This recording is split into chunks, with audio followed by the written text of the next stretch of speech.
నమస్తే, welcome back to time 24. నేను మీ అంజీ.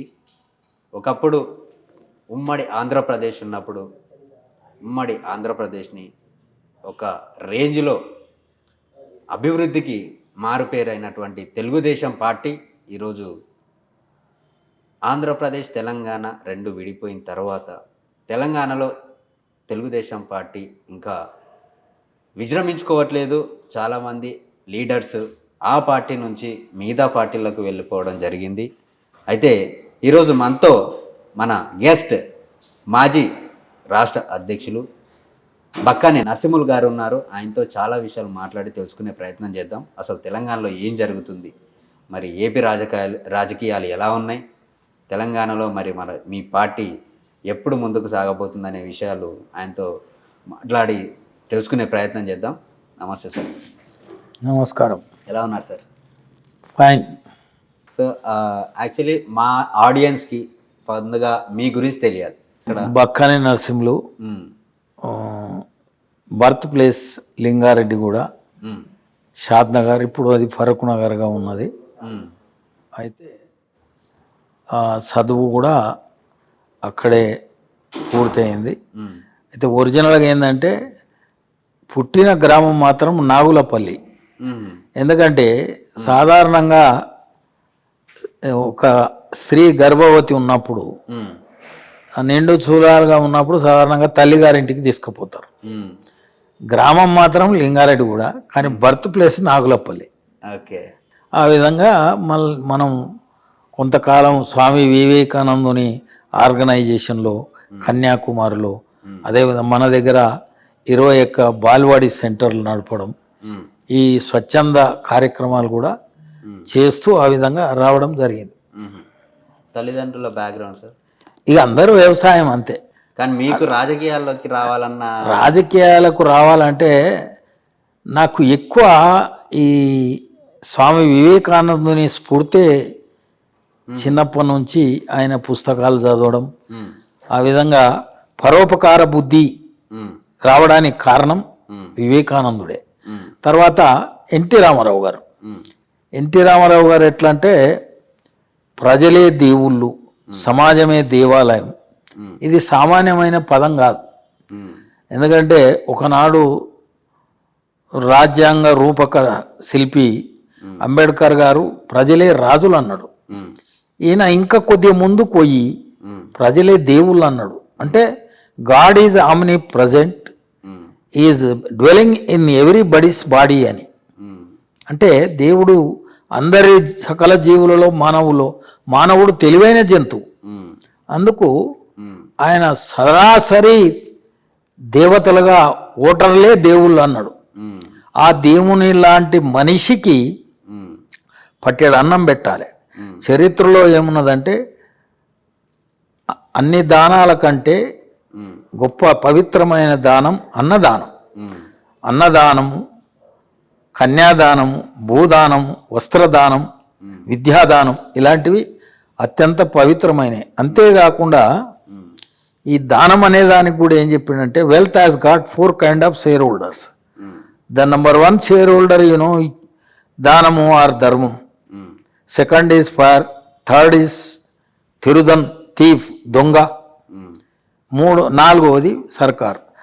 సంపాదించిన దాంట్లోకి వెళ్ళి మనం దాన ధర్మాలు చేయని పక్షంలో అది అగ్గిపాలగును. అగ్గిపాలు కాకపోతే దొంగల పాలగును. దొంగల పాలు కాక పక్షంలో సర్కార్కి వెళ్ళిపోతుంది. ఇష్యూలెస్ అంటే ప్రాపర్టీకి ఎవడు లీగల్ లేడు కాబట్టి. అందుకే గౌరవ ముఖ్యమంత్రి చంద్రబాబు నాయుడు గారు ఇలా P4 పెట్టాడు, పీపుల్స్ పార్టిసిపేషన్. నువ్వు సంపాదించుకున్న దాంట్లో వెళ్ళి కొంత ఇష్టపూర్వకంగా దాన ధర్మాలు చేయాలన్నాడు. వివేకానందుడు చెప్పిన విధానంలో ఇది ప్రథమం. ఆయన కూడా ఏమన్నాడు, ఉన్నవాని దగ్గర లేనివాడు తీసుకునే అధికారం ఉన్నది. అంటే దౌర్జన్యంగా కాదు, ఇండైరెక్ట్గా ఇతనికి సజెషన్ ఇచ్చాడు. నీ దగ్గర సంపద ఉన్నది, నీకంటే కష్టాలలో ఉన్న వానికి ఆదుకోమని. అందుకే అందులో అన్నిటికంటే ముఖ్యమైనది ఏంటంటే, నేను చిన్నగా ఉన్ననాడు సుమారు 6-7 తరగతి చదువుకున్నప్పుడు మా ఫాదర్ని పోలీస్ పటేల్ నా ముందే చెట్టు గట్టి కొట్టాడు. అయితే మనము అప్పుడు అసహాయ స్థితిలో ఉన్నాం, ఏం చేయలేం. పోలీస్ పటేల్, మాలి పటేల్, పటువారీలు అంటే అప్పుడు ఎట్లా చూస్తే అడలిపోయేవాళ్ళు.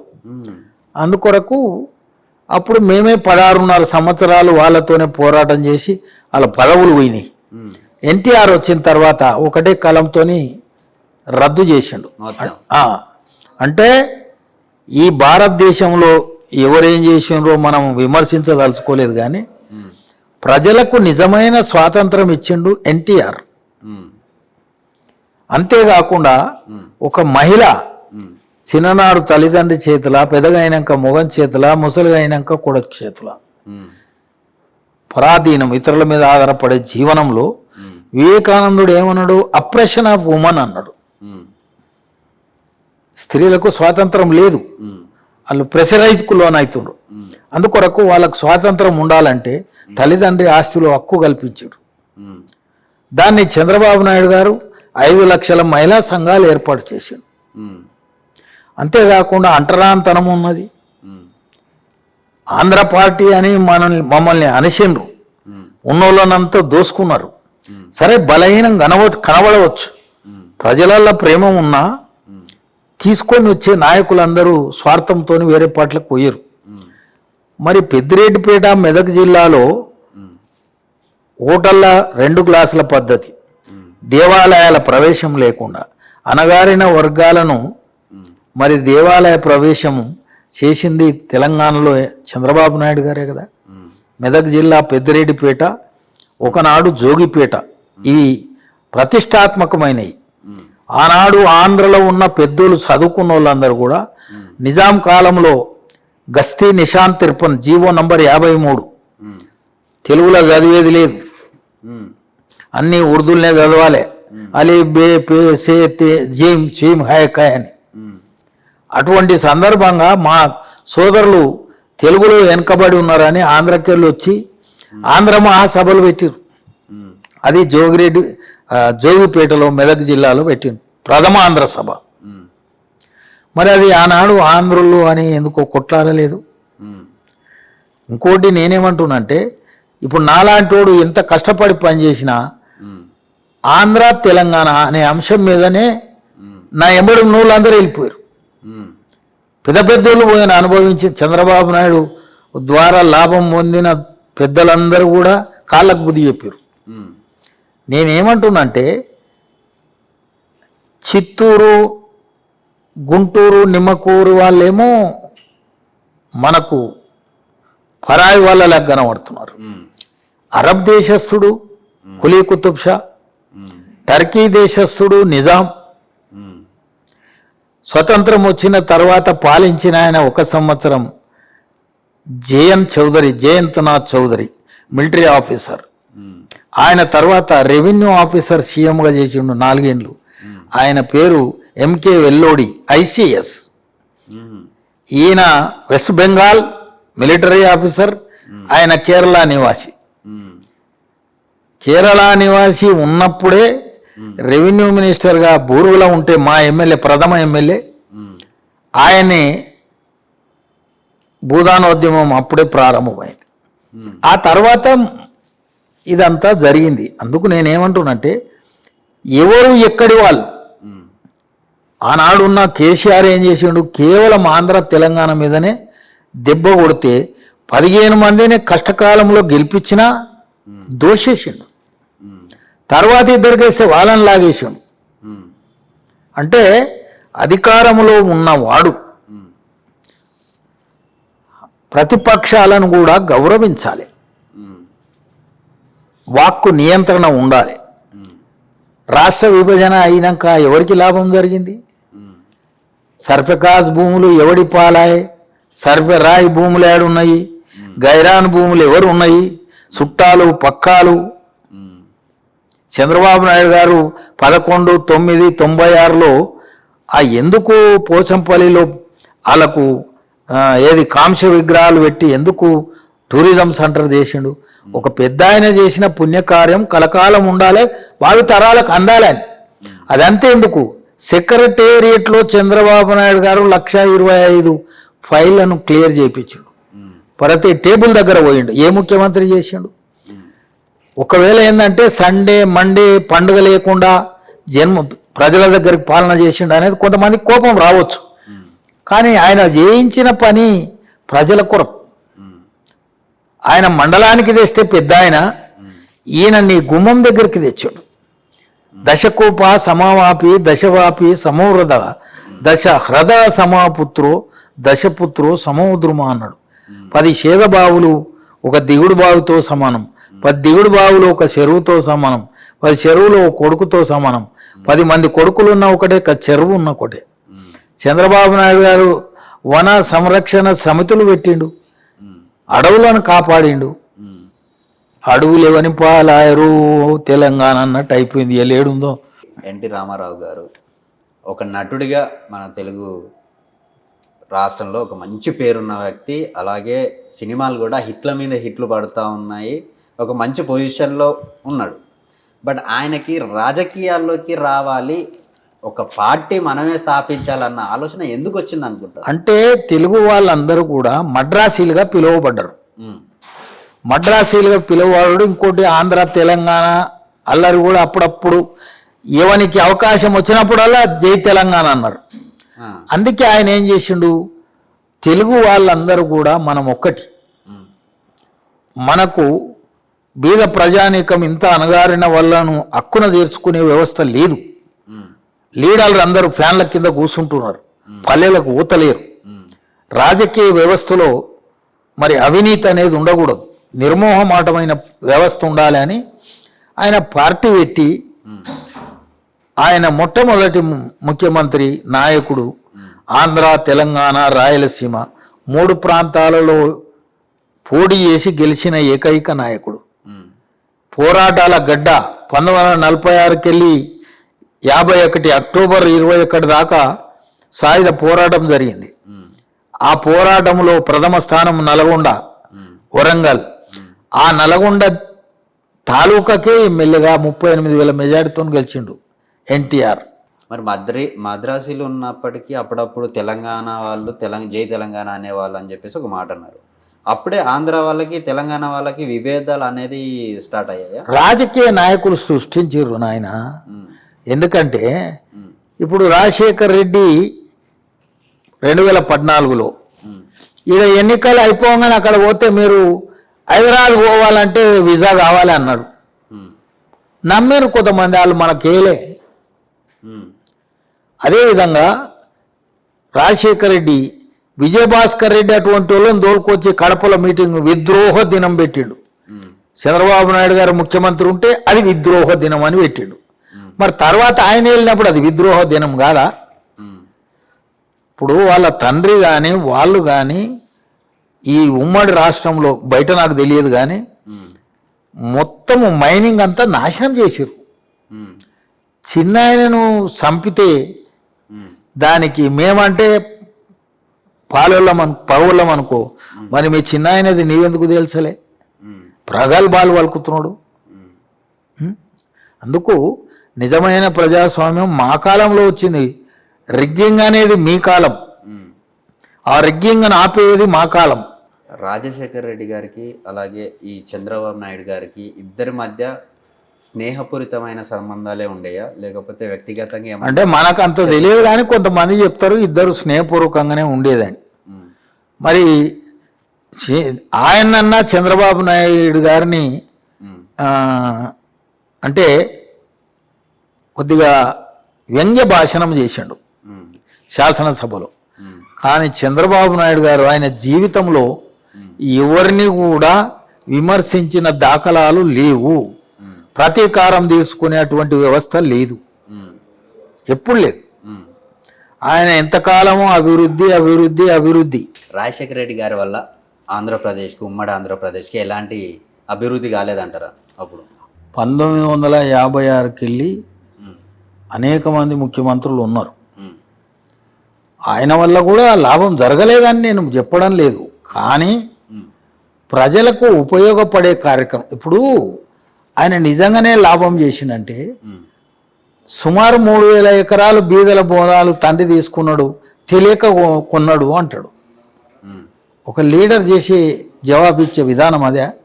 శాసనసభలో ఒక సంఖ్య చెప్పిండు, బయటకు వచ్చినాక ఇంకోటి చెప్పిండు. సర్కారు భూములను కబ్జా పెట్టాడు తండ్రి, తెలియక అంటాడు. శాసనసభలో సంఖ్య తప్పు చెప్పి హ్యాండ్ ఓవర్ చేసిన మలయాళ్ళకు అన్నాడు. అంటే ఆవు దాని పాలు అదే తాగితే దూడ బతకదు. లీడరు తానే సంపన్నుడైతే ప్రజలు ఎండిపోతారు. అందుకు ఇప్పుడు పిపిపిపి చంద్రబాబు నాయుడు గారు పెట్టాడు. అయితే అది ఎందుకొరకు అనేది మనం అర్థం చేసుకోవాలంటే, ఇప్పుడు నిజాం కాలంలో లక్షల ఎకరాలు భూస్వాముల చేతులు ఉన్నాయి. కష్టపడి పనిచేసే వాళ్లకు సెంటు భూమి కూడా లేదు. అందుకే సాయుధ పోరాటం వచ్చింది. బలవంతంగా తుపాకులు పట్టి ఉన్న ఆయన భీమిరెడ్డి నరసింహారెడ్డి మొదలు ఆయనే తుపాకు పట్టిండు. మళ్ళీ అక్టోబర్ 21, 1951లో విత్డ్రా చేసుకొని తెలుగుదేశం సాయంతోనే మిత్రపక్షంగా ఎంపీగా గెలిచిండు, ఎమ్మెల్యే గెలిచిండు. అలాంటి మహనీయులు ఎందరో ఉన్నారు. బూరుగుల కూడా 1/6 భూమి వంచిండు బీదలకు. మా దగ్గర నందిగామలో లంకాల నారాయణ రెడ్డి 99 ఎకరాలు ఇచ్చిండు. అది ఇప్పుడు అన్యాక్రాంతమైంది, కోట్ల నడుస్తుంది, అధికారులు పట్టించుకోరు. అట్లాగనే రఘునాథపల్లిలో కేశవరావు అని దానం ఇచ్చిండు. దాని కబ్జా అయితే నేనే అధ్యక్షునిగా పోయి అది పర్యవేక్షణ చేస్తే కలెక్టర్ వరంగల్ కలెక్టర్ స్పందించి హ్యాండ్ ఓవర్ చేసుకున్నాడు భూమి. అంటే వెంచర్లు ఎవరైతే చేస్తున్నారో ఇట్లా కబ్జాలు పెడుతున్నాడు. చెల్లు కుంటలు ఎక్కడ పోతున్నాయి? హైదరాబాద్లో నీళ్ళు ఎందుకు రోడ్ల మీదకి వస్తున్నాయి అంటే చెల్లు కుంటలు. ఇప్పుడు ముచ్చుకుందా నది, మూసినది కాదు అది. ముచ్చుకుందా నది కాలక్రమేణా మూసినది అయింది, మనం మురికి నది చేసినాం. దాన్ని పవిత్రం చేయాలి కదా. చేస్తే ఒక ఆయన హైడ్రా తప్పు అంటాడు, వాళ్ళు తెలియక కట్టుకున్నారు అంటాడు. తెలియక చేసినా తెలిసి చేసినా తప్పే. నార్త్ ఇండియన్స్ అందరూ కూడా ముచ్చుకుందా నది గంగా నదితో సమానమని ఇక్కడ వచ్చి మఠాలు కట్టుకున్నారు. 42 ఆశ్రమ మఠాలు ఉన్నాయి అప్పుడు. అవి కాలక్రమేణా కబ్జలకు అయినాయి. అందుకొరకు నేనేమంటున్నా అంటే, ఆయన మంచి చేయొచ్చు, ప్రతి వ్యక్తి చేయొచ్చు, కానీ సమూలంగా అంటే నిర్మాణాత్మకమైనటువంటి పరిపాలన తెలుగుదేశం చేసింది. ఇలా చంద్రబాబు నాయుడు గారిని 52 రోజులు జైల్లో పెడితే ప్రపంచ దేశాల్లో ఉన్న అన్ని ప్రజలు, తెలుగులే కాదు అందరూ కూడా నిరసన వ్యక్తం చేశారు. ఏ తప్పు లేకుండా జైల్లో ఎందుకు పెడతాం అని చెప్పేసి ప్రతిపక్ష పార్టీ వాళ్ళు. నీ తప్పులు ఎన్ని ఉన్నాయో మొదలు దర్వాజా తీసుకొని చూసుకో. ఆయన చేసిందంటే ఇవ్వలేకపోతే రేపు అనుభవిస్తాడు. ఒకవేళ నిజం ఉంటే నీవు కోర్టు శిక్ష చేసిందా? అనామతుగా ఒక ప్రపంచంలోనే ప్రఖ్యాతిగాంచి మీ నాయన స్నేహితుడు, మీ నాయన 5 ఏళ్ళు 1 నెలనో 2 నెలలు ఎదిగిండు. ఆయన 56 నుంచి 2014 వరకు అత్యధిక కాలం పాలించిన ఏకైక ముఖ్యమంత్రి చంద్రబాబు నాయుడు గారు. అందరు 5 ఏళ్ళు 3 ఏళ్ళు 2 ఏళ్ళే. అందుకొరకు అన్ని రోజులు పాలించిందంటే ఆయన మీద ఎక్కడ వ్యతిరేకత ఉంది? ఎక్కడ లేదు. నీకు నాకు వాడి రాక రోలెక్కి తలవాలని ఇట్లాంటి వాళ్ళే చేస్తున్నారు. ఒక ఆయన అది రామనామ జపం చేసుకుంటూ ఉండా అంటాడు. ఆయన చేసుకుంటే మంచిది రామనామ జపం. అందుకు సింపుల్ ఏమంటున్నంటే, ఉన్న భూమిని ఇప్పుడు ఈ ముఖ్యమంత్రి గారు వచ్చినాక ఇప్పుడు ఎంకెపల్లి కాడ ఉన్న భూమి దున్నేటోళ్ళదంతా పశువుల కొరకు షెడ్ వేస్తా అంటాడు. ఇప్పుడు భూమి దున్నుకునే వాళ్ళు గైరాన్ భూములు కూడా కొంతమంది కొనుక్కుంటున్నారు. అందుకే స్వామినాథన్ కమిషన్ ఏమన్నది, ఉన్న భూములను ప్రజలందరికీ పంచాలి, వాళ్ళు కూడా ఆ భూమి మీద ఆధారపడి జీవించే విధానం రావాలి. ఇప్పటికీ తెలంగాణ ప్రాంతంలో అన్ని ప్రాంతాల నుంచి డబ్బులు ఉన్నాయన వచ్చి కొడుకు పెళ్లికి బిడ్డ పెళ్లికి ఇల్లు కట్టుకోనికి అమ్ముకుంటున్నాడు. అమ్ముకున్న తర్వాత ఆ కొనుక్కున్న ఆయన ఒక షెడ్ కట్టుకొని ఇది చేస్తే ఈయనేం చేస్తున్నాడు, గేట్ కాడ కావాలి ఉన్నాడు. ఆయన ఏమన్నాడు, రాబోయే కాలంలో డబ్బులున్న వాళ్ళందరూ కూడా ఈ ప్రాంతానికి వచ్చి భూములు కొని ఇలా నిరుపేదలను చేస్తారు అన్నాడు. అది అందుకొరకు నేనేమంటున్నంటే పురాతన కాలంలో ప్రతాపరుద్రుడు కూడా కడప జిల్లాలో అడవులను కొట్టి బీదలకు వంచిండు, చరిత్ర చెప్తుంది. అంతేకాకుండా ఆధ్యాత్మికంగా చూసుకుంటే చంద్రబాబు నాయుడు గారు మొదట 3, 6, 7, 8, 9 శతాబ్దాల పర్యంతం కట్టినటువంటి జోగులాంబ దేవాలయం అది ఎవరు నిర్మించారు? వాజ్పేయి గారు ప్రధాని ఉన్నప్పుడు ఆయన ముఖ్యమంత్రిగా ఉండి పర్మిషన్ తీసుకొచ్చి దాన్ని ఏమంటారు గ్రూప్ టెంపుల్స్ పథకం కింద నిర్మాణం చేసిండు. అంత పిఠాధిపతులతో చేయించాడు. నేను చేయించింది ఆయన ఎప్పుడు ఆయన ఓలే, కానీ అది చరిత్రాత్మకం. ఈ విధంగా ఎన్టీఆర్ చంద్రబాబు నాయుడు గారు చేసిన కార్యక్రమాలు ఎన్నో ఉన్నాయి. అవి అమోఘం చెప్పుకుంటే మన లోపల ఏంటంటే ఇవన్నీ యాడ్ చేయకుండా ఆ పార్టీ ఆంధ్రుల పార్టీ, ఆ పార్టీ ఆంధ్రుల పార్టీ అని చేసిండ్రు. కానీ ఆర్కిమిడిస్ ప్రిన్సిపల్ ప్రకారంగా ఒక వస్తువు నీటిలో ముంచినప్పుడు దాని భారం కోల్పోయినట్లు అనిపిస్తుంది. బకెట్ లోపల ఉన్నప్పుడు నీళ్ళల్లో వచ్చినంతసేపు అల్కగా ఉంటుంది, వాతావరణంలోనికి వచ్చినాక బరువు అవుతుంది.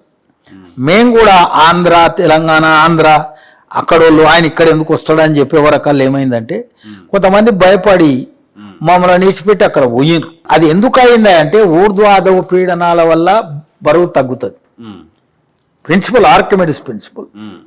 కానీ ఇక్కడేంది ప్రాంతీయ విభేదాల వల్ల బక్కగా అయినట్లు కొడుతున్నది, బక్కగా గాలే. ఎలా చెప్పగలరు? ఎందుకు ఇప్పుడు నేను చెప్తున్నా కదా, ఊర్లలో పోయినాం. ఇప్పుడు 2 లక్షల సభ్యత్వం చేసినాం, 558 మంది అడా కమిటీ మెంబర్లు అనేసినాం. ఇవన్నీ ఎట్లా కాగలిగినాయి? ఎవరు లేడు, యాడున్నది? ఒక మంత్రి పేరు చెప్పొద్దు. ఒక ఎంపీ ఇంటికాడికి వచ్చినప్పుడు నన్ను ఏమన్నాడంటే యాడున్న తెలుగుదేశం అని బనాయించాడు. అంటే ఇక్కడ ఉన్నది అని చెప్పిన మట్సంగా వెళ్ళిపోయాడు. అందుకు బీసీలకు అత్యధిక ప్రాధాన్యత ఇచ్చినటువంటి పార్టీ అంటే తెలుగుదేశమే. సాకలి, మంగలి, కుమ్మరి, కమ్మరి, వడ్రంగి, మాల, మాదిగ, ముదిరాజ్, గౌడ అందరికి కూడా నిజమైన గుర్తింపు అది తెలుగుదేశం వచ్చినాక ఇచ్చింది. బీసీలు ఎక్కడ పెద్దగా పడతారు అని ఇప్పుడు లేనిపోని కథలు సృష్టించిండు కేసీఆర్. ఇప్పుడు తండ్రి, కొడుకులు, అల్లుడు ఒకటే పడ్డరు. ఏది నిరుపల్ల మెరుగు నిజము దేవుడు ఎరుగు.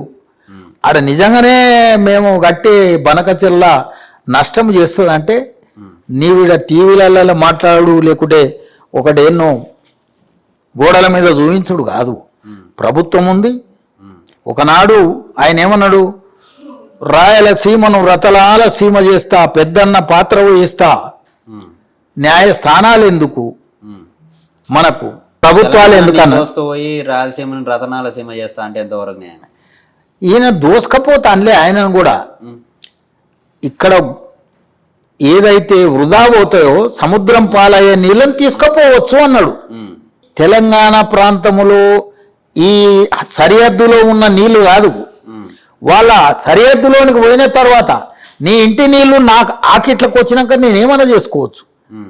అది కూడా నీ వద్దంటే ఎట్లా? సగం సగం అని చెప్పుకున్నారు కదా. సగం కాదు సోదరా, ఇప్పుడు నీ సూరు నీళ్లు నా వాకిట్లకు వచ్చినాయి, అది ఎవరి పాలవును? నీ ఇంటి ముంగలకు వచ్చినప్పుడు నీవే అంటావు. అక్కడ పోతేనే ఆయన కట్టుకుంటాడు, పోకుంటే ఎట్లా కట్టుకుంటాడు?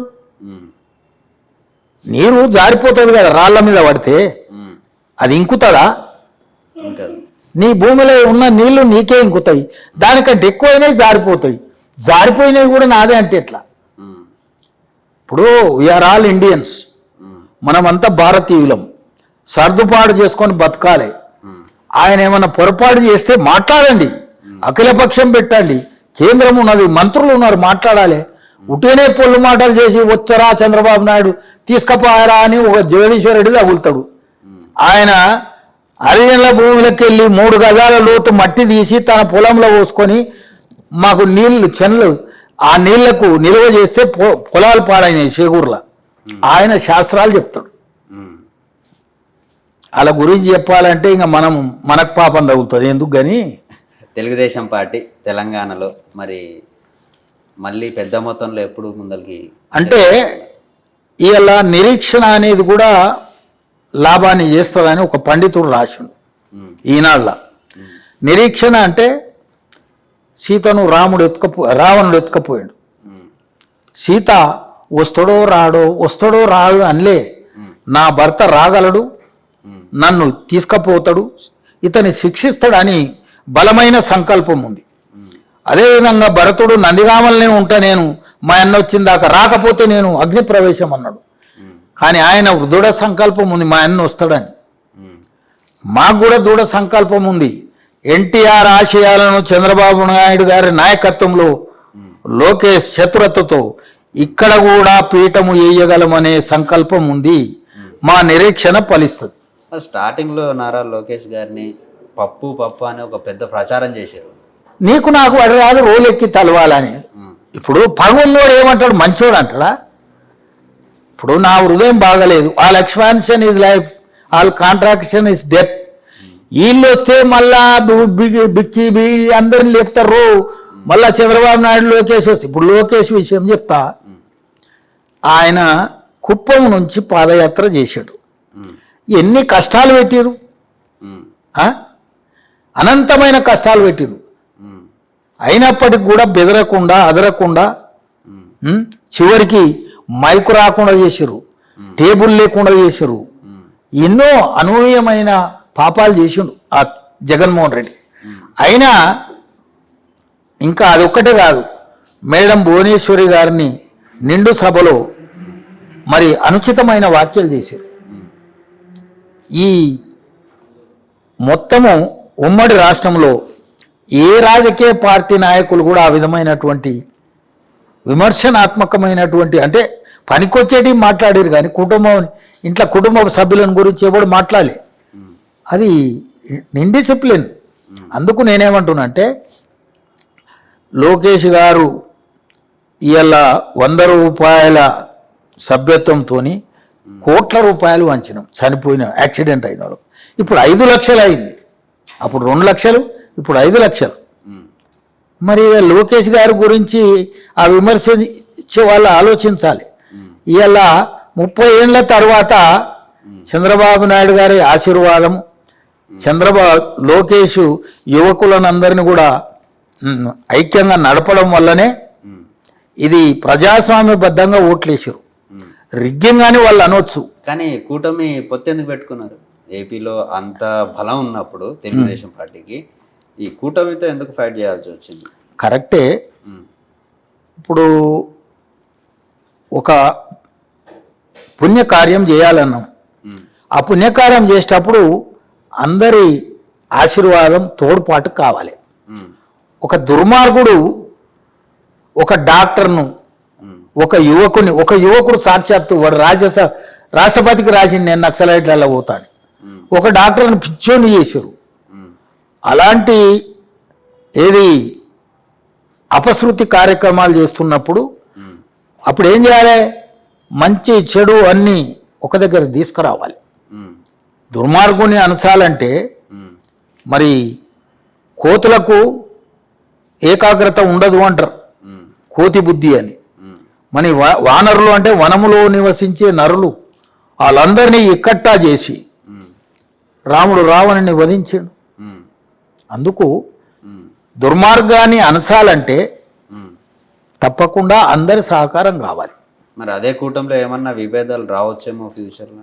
నేనేమనుకుంటున్నా అంటే, మన సంకల్ప సిద్ధి, మంచి సంకల్పం ఉంది, ప్రజలకు సేవ చేయాలి. ఇప్పుడు ఉప ముఖ్యమంత్రి కూడా బ్రహ్మాండంగా అనేక సార్లు ఏమన్నాడు, పెద్ద ఆయన కలకాలం ఉండాలి ఆయురారోగ్యంతో, ఈయన్నే ముఖ్యమంత్రిగా ఉండాలని. అంటే ఆయన ఆలోచన ఏంది? దుర్మార్గుని పరిపాలన పోగొట్టినాం, ఫలితాలు ప్రజలకు అందాలి, అందుకు మనం కలిసి ఉండాలని ఆయనే చెప్తుండు కదా.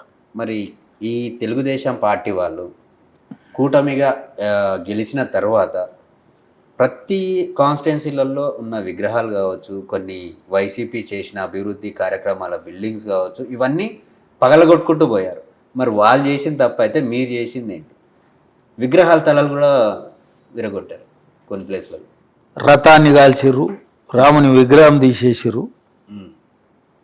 ఇప్పుడు హిరణ్యకశిపుడు చేయరాని పాపాలన్నీ చేస్తాడు. ఎందుకు చేసిండు అనే దానికి జవాబు లేదు. అతన్ని దూరం చేసింది ఒకటే అవసరమైంది. అంటే ఈ పాపకార్యాలు ఎవరైతే చేస్తారో వాళ్ళకు ప్రజాస్వామ్యబద్ధంగా ఇంటికి పంపేది ఒకటే మార్గం. అందుకొరకు ప్రజాస్వామ్యం ఇచ్చిన వ్యవస్థలో ఓడగొట్టినాం, ఇంటికి పంపినాం. కానీ ఎంతవరకు కరెక్ట్ అంటారు? అట్లా అలాంటివి కరెక్టే అంటారా? కరెక్ట్ అంటే ఇది ఎట్లుంటుందంటే పరమత సహనంతో కూడుకున్నటువంటి భారతదేశం. దీంట్లో ఆయన కూడా హిందుత్వం స్వీకరించినట్లుగా ఒక నదిలో పోయి ఉపదేశం తీసుకున్నట్టు ఉన్నది. వాళ్ళ అమ్మ ఎప్పుడు బైబిల్ పట్టుకొని తిరుగుతుంది. అందుకొరకు నేనేమంటున్నానంటే అతనికి బైబిల్ మీద నమ్మకం ఉంది. ప్రతిదానికి దేవుడు ఉన్నాడు పైన అంటాడు. దేవుని పేరు చెప్పి పాపకార్యాలు చేయకూడదు. బైబిల్ కానీ ఖురాన్ కానీ భగవద్గీత కానీ ఆదర్శంగా తీసుకున్నప్పుడు అందులో ఉన్న నియమాల ప్రకారంగానే నడుచుకోవాలి నువ్వు. తెలంగాణ రాజకీయాలు చూసుకుంటే ఎంతసేపు ఉన్నా మనిషికి మనిషికి మధ్య మాట యుద్ధం ఉంటుంది. కానీ ఏపీలో చూసుకుంటే మర్డర్ల దానికి వెళ్ళిపోతుంది. అంటే ఎటు వెళ్తుంది ఈ రాజకీయాలన్నీ? అంటే కొన్ని రోజులకి ఇంకెలా తయారు కాబోతున్నాయి? అంటే ఇప్పుడు మా ప్రభుత్వం వచ్చిన తర్వాత మీరు అనుకున్నట్టు అవి ఏం జరుగుతలేవు. కేవలం వాళ్ళు ఉన్నప్పుడే జరుగుతాయి. ఎందుకంటే రాజశేఖర రెడ్డి తండ్రి కానీ ఆయన కానీ వాళ్ళందరూ ఎట్లుంటారంటే ఒక లీడర్ వస్తున్నప్పుడు ఒక 10 జీబులు వెనుక ఉండి కత్తులు కటార్లు గొడ్డాన్లు పట్టుకొని వచ్చేవాళ్ళు. నేను ఎమ్మెల్యే అయినప్పుడు కూడా ఒక ఆయన ఈడ మా బస్టాండ్లోనే కొట్టి చంపారు. మళ్ళా ఆయనకు బదులు ఈడ సాయిబాబా ఫంక్షన్ హాల్లో కొట్టేశారు. అంటే ఎన్టీఆర్ చంద్రబాబు నాయుడు గారు వచ్చినాక ఈ చంపుకునేది, కత్తులు పట్టేది, తుపాకులు పట్టేది ఒకరు అధికారంలోకి వస్తే ఎవరైతే ఆ మూకలు ఉండేనో దుశ్చర్యలు చేసేవాళ్ళు ఏ బాంబేలోనో ఇతర రాష్ట్రాల్లో తలదాచుకొని ఉండేవాళ్ళు. మరి తెలుగుదేశం వచ్చినాక అందరూ సుఖంగా వాళ్ళు కూడా బిజినెస్లు చేసుకున్నారు. రాజశేఖర రెడ్డి చంద్రబాబు నాయుడు గారు వచ్చినాక వాళ్ళు ఏమి అసలు కాంట్రాక్టులే చేయలేదా? రామచంద్రారెడ్డి కూడా చేసిండు కదా చంద్రబాబు నాయుడు గారు ఉన్నప్పుడు. ఆ పైసలు సంపాదించుకోనికే కుప్పంలో ఓడగొడతాన్నాడు. ఇప్పుడు ఓడగొట్టిండు పనివాడు. మంది భూములన్నీ రికార్డులన్నీ చేంజ్ చేపించి వాళ్ళ గురించి చెప్పాలంటే ఒక 500 పుస్తకాలు రాయాల్సి వస్తుంది. ఈ ఈవీఎం మిషన్ల మీద మీ అభిప్రాయం అంటే? రీసెంట్గా పులివెందులలో ఎలక్షన్స్ జరిగాయి. అందులో తెలుగుదేశం పార్టీ గెలిచింది. వాళ్ళకి మాత్రం మరీ 600 ఓట్లు సంథింగ్ వచ్చినాయి. ఆకలి ఉన్నవాడు ఆహా ఓహో అంటుంటాడు ఎప్పుడు తినాలి అని.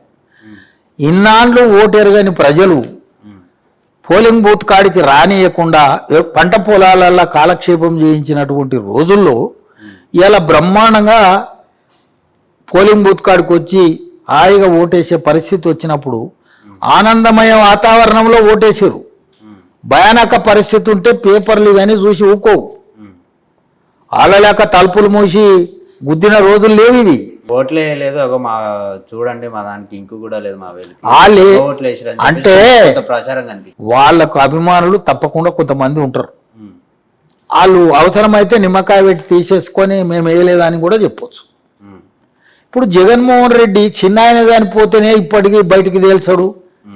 ఒక బైబిల్ పట్టుకొని మా చిన్న ఆయన చంపలేదు ఆయనే చచ్చిండు అని ఒక బైబిల్ పెట్టుకొని ఆయన చెప్పమని చూద్దాం. ఇప్పుడు ఆయన బైబిల్ మీద అయితే ఇంట్రెస్ట్ ఉంది కదా, భక్తుడు కదా. ఆ భక్తు మహాశయుని అట్లా చెప్పాను తెలంగాణలో. ఎందుకంటే ఇప్పటి వరకు ఊర్లలోకి వెళ్ళి చూస్తే ఎక్కడో ఒక దగ్గర కొంతమంది ఉన్నారు అభిమానులు. ఎన్టీఆర్ గారి మీద కావచ్చు, చంద్రబాబు నాయుడు గారి మీద కావచ్చు, కొంతమంది అభిమానులు ఉన్నారు. సో తెలంగాణ స్టేట్ నుంచి మీరు వాళ్ళకి ఏం చెప్పదలుచుకుంటున్నారు? ఇప్పుడు చాలామంది అధికారులు కూడా ఇవాళ ఏం చెప్తారంటే రాష్ట్ర విభజన అయిన తర్వాత అడ్మినిస్ట్రేషన్ కొలాప్స్ అయింది. ఉన్నతాధికారుల వినోబాబా సంపాదించిన భూములను వాళ్ళ పేరు మీద చేసుకోవడానికి కార్యనిర్వాహక శాఖలు కొందరు వాళ్ళకు మద్దతు తెలిపిర్రంటే అడ్మినిస్ట్రేషన్ ఎట్లున్నది? సెక్రటేరియట్లో కాకి మాధవరావు లాంటి ప్రధాన కార్యదర్శి చీఫ్ సెక్రటరీ షాద్నగర్లో 2 రోజులు తిరిగిండు. ఒక ముఖ్య కార్యదర్శి సెక్రటేరియట్లో ఉండేది కానీ బయటది మహబూబ్నగర్ జిల్లాలో చంద్రబాబు నాయుడు గారు 53 రోజులు పర్యటించాడు. సర్పంచ్ చెక్కులు ఆకస్మిక తనిఖీలు చేసిన మహానీయుడు చంద్రబాబు నాయుడే. మేమైతే నేనేమంటున్నంటే నిరీక్షణ అనేది నీకు కోరికలు ఉండి ఎప్పుడు వస్తుందో అంటే జల్దీ కాలం వచ్చినట్టు కుదరదు. మేము ఎప్పుడు వస్తా అని ఆతృత పడతలేం. ఎన్టీఆర్ స్థాపించిన ఈ సంస్థ చంద్రబాబు నాయుడు గారి నాయకత్వంలో ఇది కలకాలము సూర్యుడు చంద్రుడున్నంత కాలం వర్ధిల్లుతుంది. ఇలా కాకపోతే రేపు వస్తుంది. 100 మంది ఉన్న కౌరవులు 5 మంది అన్నదమ్ములు ఐక్యంగా ఉంటే పోయిన అంటే ఇక్కడ ఎంతమంది ఓట్లేస్తారు ఏం సంగతి కంటే న్యాయము ధర్మం అంటే పరోపకారం అలాంటిది ఈ పార్టీలనే ఉన్నది. కాబట్టి దేవుడు కూడా ఇప్పుడు ఎంత దుర్మార్గుడైనా ఒకసారి అవకాశం ఇస్తాడు. అట్లా ఒక ఆయనకు అక్కడ ఇచ్చిండు, ఒక ఆయనకి ఇక్కడ 2 సార్లు ఇచ్చిండు. ఇప్పుడు ప్రజలలో ఏముందంటే మంచి అయినా చెడ్డ అయినా ఈ తెలుగుదేశం సైకిలే ఏమన్నా చేయాలంటే కార్యాలయానికి పోతే వాళ్ళు లేచి నిలబడి మనకు పనిచేస్తాడు. అబ్బో ఇప్పుడు కాలు మీద కాలు వేసుకుంటున్నారు అంట. కూటమితోనే రావచ్చా లేకపోతే కూటమి అనేది నా పాత్ర కాదు, అది చంద్రబాబు నాయుడు గారు చూసుకుంటారు. మనం చెప్పిన పని చేసేదే మనకు పరిమితం అంతే. మీకు తెలిసిన వరకు నాకు తెలిసిన వరకు లేదు. మళ్ళీ తెలిస్తే నాది ఒక కుంపటి అవుతుంది. ఎప్పుడే కానీ లీడర్ అనేవాడు అధినాయకుడు చెప్పినట్లు ఇంటేనే ఆ సంస్థ ఉంటుంది. మళ్ళా నాకు ఆశ ఉండి నాకు అధ్యక్ష పదవి ఇస్తేనే ఉంటా, ఎమ్మెల్యే పదవి ఇస్తే ఉంటా, అన్నీ నేనన్నట్టే నా మనసులే కావాలంటే ఇష్టార్పణ మస్తు అవుతుంది. అందుకు నాయకుడు చెప్పినట్టు పార్టీ చెప్పినట్టు వినాలి. ఇవాళ చూడు మన దగ్గర రాత్రో పార్టీ, పొద్దుగాలో పార్టీ, పొద్దుముకో పార్టీ, ఓడి ఇండ్లకి వెళ్ళి అండ్లకు దిగుతున్నాడు, అండ్లకి వెళ్ళి ఇండ్లకు పోతున్నాడు. నిరంతరం ప్రజలకు నమ్మకం లేకుండా అయిపోయింది. అది కథ. రైట్. తెలుగుదేశం తప్పకుండా రాబోయే కాలంలో తెలుగుదేశం శాసనసభ్యులు ఉన్నదే ప్రభుత్వం వస్తుంది. మేము వెళ్తామని చెప్తలేను, మా ఎమ్మెల్యేలు ఉన్నదే. అందులో మహిళలకు యువకులకు ఎక్కువ అవకాశం ఇవ్వాలని పార్టీ అభిప్రాయం. ఎందుకంటే ముసలోళ్ళు వస్తే సార్తో లాభం పొందుతున్నారు, తంగెల్ల పడుతున్నారు గెలిచినాక. యువకులు ఇస్తే 30-40 ఏళ్ళు మన ఎంబడి ఉంటారు. అందుకు యువకులను ప్రోత్సహించాలి. రైట్. ఇది నెక్స్ట్ జనరేషన్ కూడా రాజకీయ భవిష్యత్తు ఉంది అనిపిస్తుంది. ఎందుకంటే ఇక ఏజ్ పర్సన్స్ కాదు, నెక్స్ట్ జనరేషన్కి వచ్చే వాళ్ళని పెట్టుకుంటే ఇంకో 4 రోజులు ఎక్కువగా ఉంటుందన్న థాట్తో ఉన్నారని తెలుస్తుంది. మరి తెలుగుదేశం పార్టీ తెలంగాణలో ఎంతవరకు విజృంభిస్తుందో వచ్చే రోజుల్లో చూద్దాం. మనకి 1 గంట ఇంటర్వ్యూ ఆయన విలువైన సమయాన్ని మనకిచ్చి చాలా ఇన్ఫర్మేషన్ ఇచ్చారు. మళ్ళీ మరో గెస్ట్తో మీ ముందుకు వస్తాను. అంతవరకు నమస్తే. షేర్ చేయండి, లైక్ చేయండి, సబ్స్క్రైబ్ చేయండి. మరిన్ని వీడియోల కోసం బెల్ సింబల్ పై క్లిక్ చేయండి.